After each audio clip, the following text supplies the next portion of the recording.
সুপ্রিয় দর্শক শ্রোতা, আসসালামু আলাইকুম। আপনাদের জন্য শুভকামনা। বাংলাদেশের রাজনৈতিক পরিস্থিতি এবং রাজনীতি নিয়ে যারা আগ্রহী, আমি তাদেরকে অনুরোধ করব আজ আমার কিছু প্রশ্ন আপনারা মিলিয়ে দেখবেন। এটি খুবই ইম্পর্ট্যান্ট বলে আমি মনে করি। একটু সময় নিয়ে শুনতে হবে। বাংলাদেশের সর্বোচ্চ আইন বাংলাদেশের সংবিধান, গণপ্রজাতন্ত্রী বাংলাদেশের সংবিধান। এটাকে বলা হয় supreme law of the land. এই সংবিধানের সবচেয়ে গুরুত্বপূর্ণ অনুচ্ছেদের সঙ্গে অনেকগুলি বিষয় একত্রিত করে আজ আপনাদের সঙ্গে আলোচনা করব। এই সংবিধানের প্রারম্ভিক জায়গায় অনুচ্ছেদ 7 বলা হয়েছে, প্রজাতন্ত্রের সকল ক্ষমতার মালিক জনগণ এবং জনগণের পক্ষে সেই ক্ষমতার প্রয়োগ কেবল এই সংবিধানের অধীন ও কর্তৃত্বে কার্যকর হবে। খেয়াল করবেন, প্রজাতন্ত্রের সকল ক্ষমতার মালিক জনগণ এবং জনগণের পক্ষে সেই ক্ষমতার প্রয়োগ কেবল এই সংবিধানের অধীন এবং কর্তৃত্বে কার্যকর হবে। অর্থাৎ জনগণ ক্ষমতার মালিক, তার ক্ষমতার প্রয়োগ হবে এই সংবিধানের অধীনে এবং কর্তৃত্বে। দেন আসেন আর্টিকেল 7(2)তে বলা হয়েছে, জনগণের অভিপ্রায়ের পরম অভিব্যক্তি রূপে এই সংবিধান প্রজাতন্ত্রের সর্বোচ্চ আইন। অর্থাৎ প্রজাতন্ত্রের সর্বোচ্চ আইন আমি যেটা শুরুতে বললাম সেটা। এখন এই আইনে কি বলা হয়েছে? অন্য কোনো আইন যদি এই সংবিধানের সহিত অসামঞ্জস্যপূর্ণ হয়, তাহা হইলে সেই আইনের যতখানি অসামঞ্জস্যপূর্ণ ততখানি বাতিল হইবে। বাতিল করা লাগবে না, বাতিল হবে। অর্থাৎ জনগণের পরম অভিপ্রায়ের অভিব্যক্তির যে সংবিধান, যে সংবিধানের বিধি বিধান এবং কর্তৃত্বের অধীনেই সবকিছু প্রতিপালিত হবে, সেই আইনের যদি কোনো অংশ অন্য কোনো আইনের সঙ্গে সাংঘর্ষিক হয়, যতটুকু সাংঘর্ষিক ততটুকু বাতিল হবে। অর্থাৎ বাতিল করা লাগবে না, বাতিল হবে। এখন আমরা আসি, বর্তমান বিদ্যমান অবস্থায় সংসদ নাই এটা বলা হয়। আসলে কি সংসদ নেই? হ্যাঁ, কেউ কেউ প্রশ্ন করবেন, মহামান্য রাষ্ট্রপতি তো সংসদ বাতিল করে দিয়েছেন। মহামান্য রাষ্ট্রপতি কি সংসদ বাতিল করতে পারেন? অবশ্যই পারেন। কিভাবে পারেন? আসেন অনুচ্ছেদ 57 সংবিধানের কি বলেছে আমরা একটু পড়ি। সংসদের সংখ্যাগরিষ্ঠ সদস্যদের সমর্থন হারাইলে প্রধানমন্ত্রী পদত্যাগ করিবেন, কিংবা এখানে আসেন কিংবা সংসদ ভাঙিয়া দিবার জন্য লিখিতভাবে রাষ্ট্রপতিকে পরামর্শ দান করিবেন, এবং তিনি অনুরূপ পরামর্শ করিলে রাষ্ট্রপতি অন্য কোন সংসদ সদস্য সংখ্যাগরিষ্ঠ সদস্যদের আস্থাভাজন নহেন এই মর্মে সন্তুষ্ট হইলে সংসদ ভাঙিয়ে দিবেন।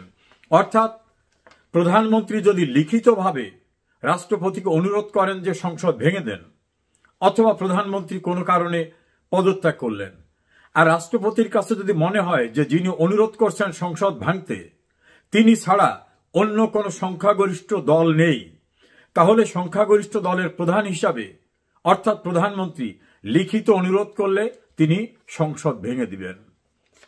এখন 2024-এর 5 আগস্টের পরে 8 আগস্ট প্রধানমন্ত্রী শেখ হাসিনা কি লিখিতভাবে রাষ্ট্রপতিকে সংসদ ভেঙে দিতে বলেছিলেন? জবাব না। যদি তিনি ভেঙে দিতে না বলেন, তাহলে রাষ্ট্রপতি সংসদ ভেঙে দিতে পারেন? জবাব হচ্ছে না, রাষ্ট্রপতি ভেঙে দিতে পারেন না। কারণ শব্দটি আছে, প্রধানমন্ত্রী লিখিতভাবে রাষ্ট্রপতিকে সংসদ ভাঙিবার জন্য পরামর্শ প্রদান করিলে। তো শেখ হাসিনা লিখিতভাবে কোনো পরামর্শ দিয়েছে? না। যদি না হয়ে থাকে তাহলে এই সংবিধানের এই অনুচ্ছেদের 57 অনুচ্ছেদের বাইরে গিয়ে রাষ্ট্রপতি সংসদ ভাঙতে পারেন না। যদি তিনি ভাঙেন তাহলে তিনিও এই সংবিধানের আইনের ঊর্ধ্বে না। এখন আসেন পরে আর্টিকেল 123 সেখানে কি বলা হয়েছে? মেয়াদ অবসানের কারণে সংসদ ভাঙিয়া যাইবার ক্ষেত্রে ভাঙিয়া যাইবার পূর্ববর্তী 90 দিনের মধ্যে, অর্থাৎ সংসদের মেয়াদ শেষ হওয়ার 90 দিন পূর্বে নির্বাচনের প্রক্রিয়ায় যেতে হবে। মেয়াদ অবসান ব্যতীত অন্য কোনো কারণে সংসদ ভাঙিয়া যাইবার ক্ষেত্রে 90 দিনের মধ্যে, অর্থাৎ মেয়াদ শেষ হয় নাই কিন্তু সংসদ ভেঙে গেল। তাহলে খেয়াল করবেন, সংসদ ভাঙতে হবে লিগ্যাল প্রসিডিউরে। প্রসিডিউর কি? প্রধানমন্ত্রী লিখিত অনুরোধ করতে হবে। যদি তিনি অনুরোধ করেন, সেই অনুরোধের কারণে যদি সংসদ ভাঙে, তাহলে ভেঙে দেওয়ার 90 দিনের মধ্যে নির্বাচন করতে হবে। আচ্ছা, আমরা কল্পনা করে ধরিনি যে শেখ হাসিনার অনুরোধে রাষ্ট্রপতি সংসদ ভেঙে দিয়েছেন, 8 অগস্ট সংসদ ভেঙে দিয়েছেন, 90 দিনের ভিতর নির্বাচন করতে হবে। যদি কোনো দৈব দুর্বিপাক অর্থাৎ প্রাকৃতিক কোনো কারণে যদি না হয়, act of god, act of Allah, তাহলে আরো 90 দিন পাবেন। তাহলে এখন কিসের উপর দেশটা চলছে? সেই 90 দিন, পরবর্তী 90 দিন, দুটিই তো চলে গেছে। দেন প্রধানমন্ত্রী লিখিতভাবে নির্বাচনের জন্য অনুরোধ করতে পারেন। সংবিধানে সেটাই সুযোগ আছে। প্রধানমন্ত্রী শেখ হাসিনা কি নির্বাচন কমিশনকে লিখিতভাবে সংসদ নির্বাচন অনুষ্ঠানের জন্য লিখেছেন, বলেছেন? জবাব, না, বলেননি। কে বলেছেন? প্রধান উপদেষ্টা ডক্টর মোহাম্মদ ইউনূস।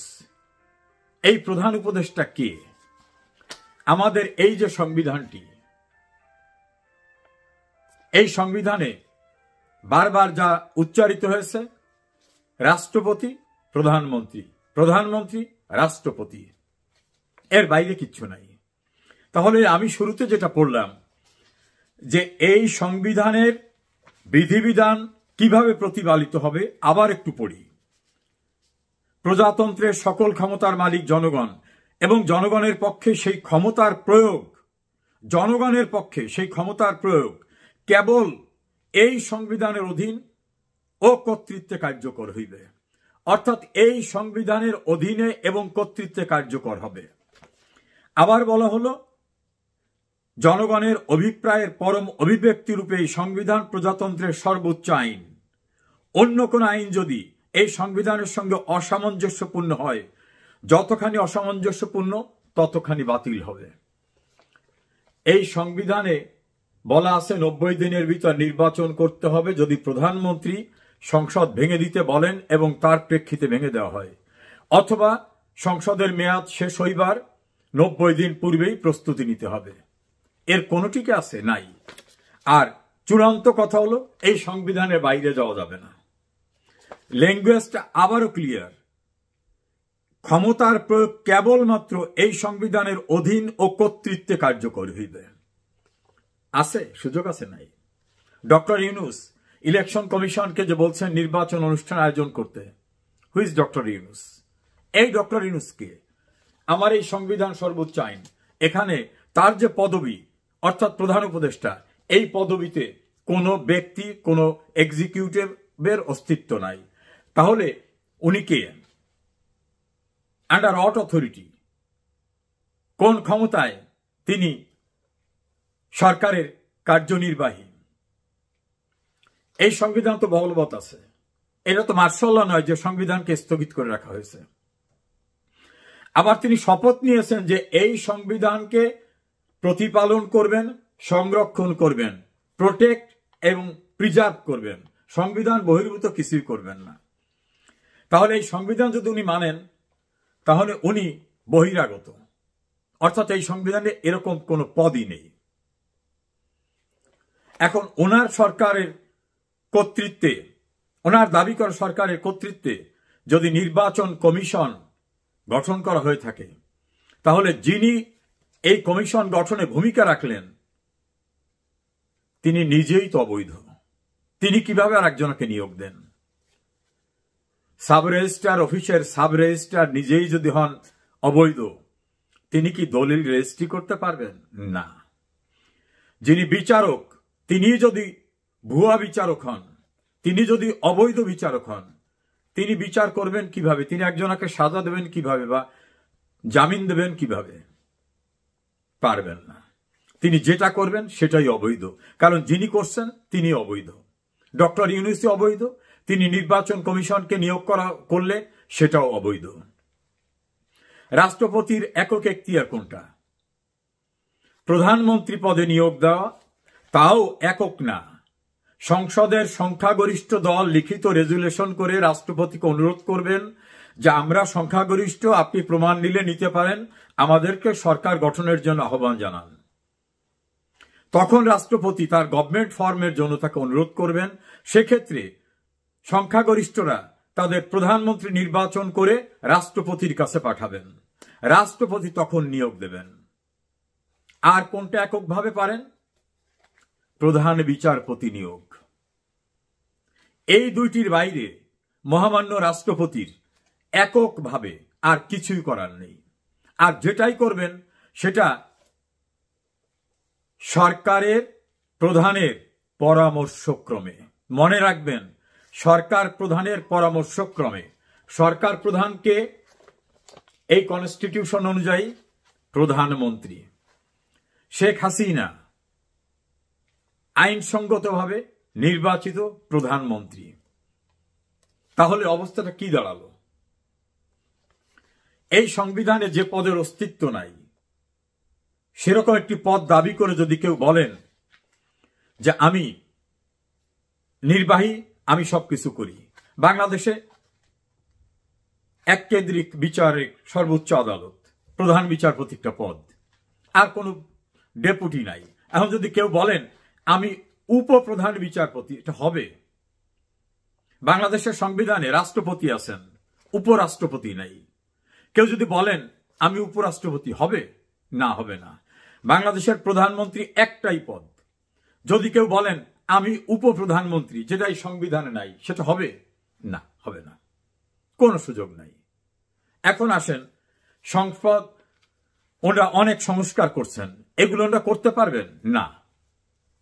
আমাদের সংবিধানের অনুচ্ছেদ 142-এ বলা হয়েছে সংসদের মোট সদস্য সংখ্যার অনূন্য 2/3 ভোটে গৃহীত না হইলে অনুরূপ বিলে রাষ্ট্রপতি সম্মতি দেবেন না। অর্থাৎ বিল যদি সংবিধান সংশোধন অন্য কোনো প্রসঙ্গ আসে তাহলে কি হবে?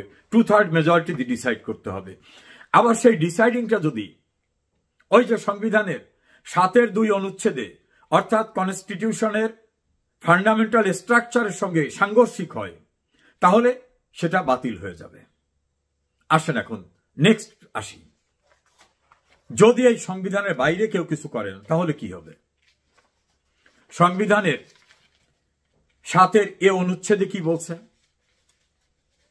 কোন ব্যক্তি শক্তি প্রদর্শন বা শক্তি প্রয়োগের মাধ্যমে বা অন্য কোনো অসাংবিধানিক উপায়ে, মনে রাখবেন অসাংবিধানিক উপায়ে মানে সংবিধানে যেটা নাই, এই সংবিধান বা ইহার কোন অনুচ্ছেদ রদ, রহিত, বাতিল বা স্থগিত করিলে কিংবা উহা করিবার উদ্যোগ গ্রহণ করিলে বা ষড়যন্ত্র করিলে এই সংবিধান বা ইহার কোন বিধানের প্রতি নাগরিকের আস্থা, বিশ্বাস, প্রত্যয় পরাহত করিলে কিংবা উহা করিবার বা উদ্যোগ গ্রহণ ষড়যন্ত্র করিলে তাহা রাষ্ট্রদ্রোহিতার অপরাধ হিসাবে দোষী সাব্যস্ত হইবেন। যদি কোনো ব্যক্তি এই কার্য করতে সহযোগিতা, উস্কানি প্রদান করেন কিংবা কার্য অনুমোদন, মার্জনা, সমর্থন বা অনুসমর্থন করেন, তাহলে তাহার সেই কার্য রাষ্ট্রদ্রোহিতার অপরাধ হিসাবে গণ্য হইবে। এরপরে বলা হয়েছে এই অনুচ্ছেদে বর্ণিত অপরাধে দোষী ব্যক্তি আইনের অন্যান্য অপরাধে নির্ধারিত দণ্ডের সর্বোচ্চ দণ্ডে দণ্ডিত হইবেন। অর্থাৎ রাষ্ট্রদ্রোহিতার দণ্ড হচ্ছে, সর্বোচ্চ দণ্ড হচ্ছে মৃত্যুদণ্ড। তাহলে 7-এ কি বলা হলো? এই সংবিধানের বিধিবিধানের বাইরে যে যদি কেউ কিছু করতে শক্তি প্রয়োগ করে, ষড়যন্ত্র করে, কেউ সমর্থন করে, অনুসমর্থন করে বা এই সংবিধানের বিধিবিধানের প্রতি মানুষের আস্থা ধ্বংসের জন্য কোনো চেষ্টাও করে, তাহলে সেটাকে কি বলা হবে? রাষ্ট্রদ্রোহিতা। কারণ সংবিধান লঙ্ঘন, সংবিধান পরিপন্থী কাজ। একদিকে তো সেই কৃতকর্ম সংবিধানের 7-2 অনুচ্ছেদ অনুযায়ী বেআইনি, অন্যদিকে রাষ্ট্রদ্রোহিতার অপরাধ। এখন কেউ কেউ বলেন মহামান্য রাষ্ট্রপতি তো সুপ্রিম কোর্টের মতামত নিয়েছে, এটাও পরিষ্কার করা দরকার। আইন পেশায় প্রায় 40 বছর আছি, আমি সংবিধান বিশেষজ্ঞ নই, তবে বাংলাদেশের সংবিধান এত চমৎকার সংবিধান যে আইনের বিশেষজ্ঞ হওয়ার দরকার নেই, যে কেউ এটা সম্পর্কে ধারণা নিতে পারেন। মহামান্য রাষ্ট্রপতি সুপ্রিম কোর্টকে জানিয়েছিলেন উদ্ভূত পরিস্থিতিতে পরামর্শ চান। আমাদের সুপ্রিম কোর্ট আদৌ ফুল কোর্টে বসেছিলেন কিনা সেটা নিয়ে বিতর্ক আছে, এটা নিয়ে আলোচনা আছে যে প্রধান বিচারপতি এবং জ্যেষ্ঠ বিচারপতি ক্যান্টনমেন্টে থাকা অবস্থায় কিভাবে এটা আলোচনা হয়। অ্যাটর্নি জেনারেলকে শুনেছেন কিনা তাও জানা যায় না, এমিকাস কিউরিদের শুনেছিলেন কিনা সেটাও জানা যায় না। তারপর যদি যুক্তির খাতিরে ধরে নি হ্যাঁ এরকম একটা মতামত তারা দিয়েছেন, আজ হোক কাল হোক সেটা স্পষ্ট হবে। সেখানে মহামান্য সুপ্রিম কোর্ট বলেছেন জরুরি কার্য নির্বাহ করিবার জন্য রাষ্ট্রপতি প্রধান উপদেষ্টা এবং উপদেষ্টা নিয়োগ করিতে পারেন। জরুরি কার্য নির্বাহ করার জন্য, এখন জরুরি কার্য নির্বাহের জন্য রাষ্ট্রপতি তো উপদেষ্টা নিতে পারেন, তিনি তার সচিব নিতে পারেন। কোথাও লেখা নাই যে রাষ্ট্রপতি অন্তর্বর্তীকালীন সরকার নিয়োগ করতে পারেন। তাহলে অন্তর্বর্তীকালীন সরকার রাষ্ট্রপতি নিয়োগ করতে পারেন এই শব্দটি সুপ্রিম কোর্টের রেফারেন্সে কোথাও নেই। তাহলে কে পেল অন্তর্বর্তীকালীন সরকার এই কনসেপ্ট? সুপ্রিম কোর্টের অ্যাডভাইজে করা হয়েছে? নো, অ্যাবসলিউটলি ফলস এবং অপব্যাখ্যা। ওই রেফারেন্সে কোথাও নাই যে অন্তর্বর্তীকালীন সরকার নিয়োগ দিতে পারেন, এই শব্দটি নাই। উপরন্তু বাংলাদেশের একজন সিনিয়র আইনজীবী মহসিন রশিদ হাইকোর্টে লড়াই করেছেন, চিঠি দিচ্ছেন, লিখিতভাবে অ্যাপিলেট ডিভিশনে উপস্থাপন করছেন যে এই রেফারেন্স আদৌ হয়েছে কিনা আমরা দেখতে চাই, দেখাতে পারছেন না। অর্থাৎ সুপ্রিম কোর্ট তার অ্যাডভাইজারি অথরিটিতে বসেছিল, হিয়ারিং হয়েছে, জজ সাহেবরা স্বাক্ষর করেছেন, এই ডকুমেন্ট আজ পর্যন্ত দেখাতে পারেনি বর্তমান বিচার প্রশাসন। সঙ্গত কারণেই সন্দেহ যে আদৌ এরকম কোন রেফারেন্স হয়েছে কিনা। আর যদি হয়েও থাকে সেখানে সুপ্রিম কোর্ট অন্তর্বর্তীকালীন সরকার গঠনের কথা বলতে পারেননি, বরং একটি লাইনে লেখা আছে সংবিধানে অন্তর্বর্তীকালীন বা তত্ত্বাবধায়ক সরকার গঠনের কোনো বিধান নাই। সুপ্রিম কোর্টের যে কথিত রেফারেন্সের ওপিনিয়নটা সেখানে কিন্তু এই শব্দটা লেখা আছে। অর্থাৎ সুপ্রিম কোর্টে অ্যাডমিট করেছেন যে তত্ত্বাবধায়ক সরকার গঠনের কোনো বিধান এই সংবিধানে নাই। তাহলে এই সংবিধানে যদি না থেকে থাকে, সুপ্রিম কোর্ট আহাম্বকের জগতে থাকে না যে সংবিধানে নাই, সুপ্রিম কোর্ট একটা আইন করে দেবে। যে আইন এই সংবিধানে নাই সেই আইন সুপ্রিম কোর্টও প্রণয়ন করতে পারেন না, রাষ্ট্রপতিও পারেন না। তাহলে কোথায় বাংলাদেশ? ইউনূস, তার পরিষদ, তাদের নিয়োগকৃত ব্যক্তিবর্গ, ইলেকশন কমিশন সহ যারা যারা আছেন, এদের গোড়ায় কোথায়? গাছের গোড়া যদি না থাকে, উপরে শাখা প্রশাখা থাকে? নো, কোনো সুযোগ নেই। যারা যেভাবেই ব্যাখ্যা দেন না কেন, এই সংবিধান কিন্তু বলবৎ আছে। এবং আবারও বলবো, এই সংবিধানের অধীনে এবং কর্তৃত্বে জনগণের ক্ষমতা প্রয়োগ হবে, এই সংবিধানের অধীনে হতে হবে। মনে রাখবেন, এই সংবিধানের অধীনে, এই সংবিধানের কর্তৃত্বে। সে আঙ্গিকে কি হয়ে দাঁড়ায়? নির্বাচিত সরকার প্রধান শেখ হাসিনা, তিনি সরকার প্রধান হিসাবে রিজাইন করছেন। যদি রিজাইন করেন তাহলে এক কথা, তিনি বলছেন না তিনি রিজাইন করেন নাই, তাহলে আইনসঙ্গতভাবে তিনি এখনো প্রধানমন্ত্রী। সংসদ, রাষ্ট্রপতি হয়তো ফোর্সের কারণে বাতিল করেছেন বলে অনুমান করা হয়। রাষ্ট্রপতি সংসদ বাতিল করতে তখনই পারবেন, যেটা আমি পড়ে শোনালাম, প্রধানমন্ত্রী যদি লিখিতভাবে যদি অনুরোধ করেন, তাহলে তারপরে আরো ইন্টারেস্টিং আছে, যদি প্রধানমন্ত্রী পদত্যাগও করেন, তাহলে নতুন প্রধানমন্ত্রী না আসা পর্যন্ত তিনি প্রধানমন্ত্রী পদে বলবৎ থাকতে সংবিধানের 7-3 অনুচ্ছেদে বলা হয়েছে, প্রধানমন্ত্রীর উত্তরাধিকারী কার্যভার গ্রহণ না করা পর্যন্ত প্রধানমন্ত্রীকে স্বীয় পদে বহাল থাকিতে এই অনুচ্ছেদের কোনো কিছুই অযোগ্য করবে না। নতুন প্রধানমন্ত্রী না আসা পর্যন্ত নির্বাচিত প্রধানমন্ত্রী ওই পদে বহাল থাকতে কোনো আইনগত বাধা নেই। নেক্সট, সংসদ মেয়াদ শেষ হয়ে যাওয়ার পরেও যদি দৈব দুর্বিপাকে নির্বাচন না হয়, মনে রাখবেন মেয়াদ শেষ হয়ে যাওয়ার পরে, নতুন সংসদ না আসা পর্যন্ত সংসদীয় প্রয়োজন হলে রাষ্ট্রপতি ওই সংসদকেই পার্লামেন্ট সেশনে আহ্বান করতে পারবেন। এটাই লিগ্যাল প্রভিশন। প্রথমত, সংসদ ভেঙে দেওয়াটা এই সংবিধানের পরিপন্থী হয়েছে, বৈধ হয়নি। তাহলে এই সংবিধানের পরিপন্থী হলে ওটা বাতিল, যতটুকু অবৈধ ততটুকু বাতিল, মানে রাষ্ট্রপতির ভেঙে দেওয়ার যে তথ্য সেটা বাতিল। দ্বিতীয়ত, যদি বৈধভাবে ভাঙা হতো, তাতেও নতুন সংসদ না আসা পর্যন্ত এই সংসদের মেয়াদকাল পর্যন্ত নির্বাচিত সংসদ সদস্যরা সংসদে বহাল আছেন, সেটাই লিগ্যাল প্রভিশন। যারা আনন্দে আত্মহারা, আনপ্রেডিক্টেবল সিচুয়েশনের জন্য তারা প্রস্তুত হন, অপ্রত্যাশিত পরিস্থিতির জন্য প্রস্তুত হন। কেউ লাফিয়েছেন কালকেই ক্ষমতায় চলে যাবেন, পরশুদিন এই করবেন, তারপর দিন এই করবেন, তারপর দিন এই করবেন। এই পার্লামেন্টের সর্বোচ্চ আইন, যে আইন প্রণয়ন করেছিলেন যারা, তারা এই সংবিধান প্রণয়নের জন্য ম্যান্ডেট পেয়েছিলেন 70-এর নির্বাচনে। তারপর তারা কনস্টিটিউয়েন্ট অ্যাসেম্বলি ডেকে গণপরিষদে এই সংবিধান পাশ করেছিলেন। তাদের এজেন্ডাই ছিল যে 70-এর নির্বাচনে সংবিধান প্রণয়ন করা হবে, নির্বাচিত প্রতিনিধিরা।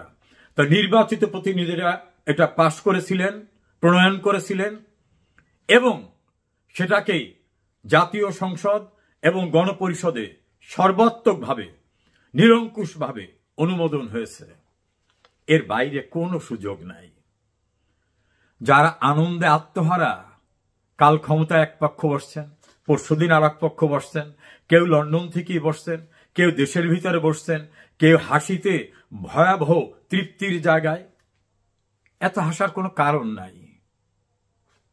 এই বিধানটা বলবৎ থাকা অবস্থায় শপথ যারা নিয়েছেন, তারা এই বিধানের প্রতিটি অক্ষরকে অনুসরণ করবেন, এতে ওত নিয়েছেন।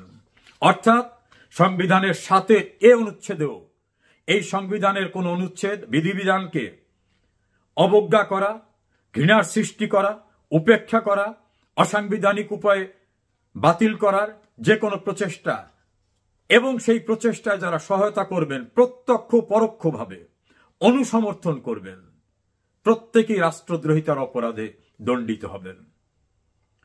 ক্ষমতায় যিনি বসেছেন, ওই যে উদাহরণ দিয়ে বললাম, যা পদে নাই সেই পদ দাবি করে বসলে হবে না। আপনি নিজেই স্বীকার করেছেন, রেকর্ড আছে, যে আমি এই সংবিধানের বাইরে যাব না।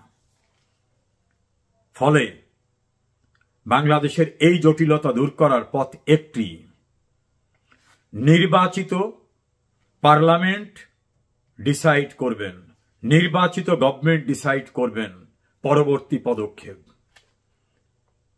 দেশে অনেক সংবিধান বিশেষজ্ঞ আছে, আলাপ করে দেখতে পারেন। লাভ হবে না। সংবিধানের 42, 123, 57, 7 অন্যান্য যে সকল অনুচ্ছেদ আছেন, পড়ে দেখুন, অতি সহজ। কি করবেন? সাজানো বানোয়াট একটা মামলায় সাজা দিয়ে দেবেন, দেওয়া খুব স্বাভাবিক। কিন্তু এই প্রক্রিয়া যিনি তৈরি করছেন, তিনি অবৈধ, তার প্রসেসই অবৈধ। ভয়েড ইন এবিশিও নামে একটা শব্দ আমাদের জুডিশিয়ারিতে আছে, যা শুরুতেই অবৈধ, তার আগাগোড়া সব অবৈধ। অর্থাৎ বর্তমান সরকার গঠন, সরকারি কৃতকর্ম, পার্লামেন্ট বাতিল করা, অন্যান্য সবকিছুই অবৈধ। এই অবৈধতার স্বীকৃতির জন্য কোনো আদালতে যেতে হবে না। সংবিধানের 7(2) অনুচ্ছেদে বলা হয়েছে যতটুকু অবৈধ ততটুকু বাতিল হইবে, বাতিল করারও দরকার নেই। যারা বাংলাদেশ সম্পর্কে জানতে আগ্রহী, বাংলাদেশের বিদ্যমান অবস্থা সম্পর্কে ক্যামোফ্লেক্স করে বিভিন্ন বক্তব্য বিভিন্ন জনার শুনে থাকেন, তাদের বলছি, ইউনূসের সরকার অবৈধ, ইউনূস নিজে অবৈধ, তার উপদেষ্টা পরিষদ অবৈধ, তার কৃতকর্ম অবৈধ, জাতীয় সংসদ ভেঙে দেওয়া অবৈধ, শেখ হাসিনাকে প্রধানমন্ত্রী হিসাবে অস্বীকার করা এটা অবৈধ। আশা করি আজ হোক, কাল হোক, 1 বছর 2 বছর, কিছুদিন পরে হোক, today or tomorrow, sooner or later প্রতিষ্ঠিত হবে অবৈধভাবে ক্ষমতা দখল করে যা কিছু করা হয়েছে সবটাই অপরাধ, এবং এই অপরাধ গুরুতর শাস্তিযোগ্য অপরাধ।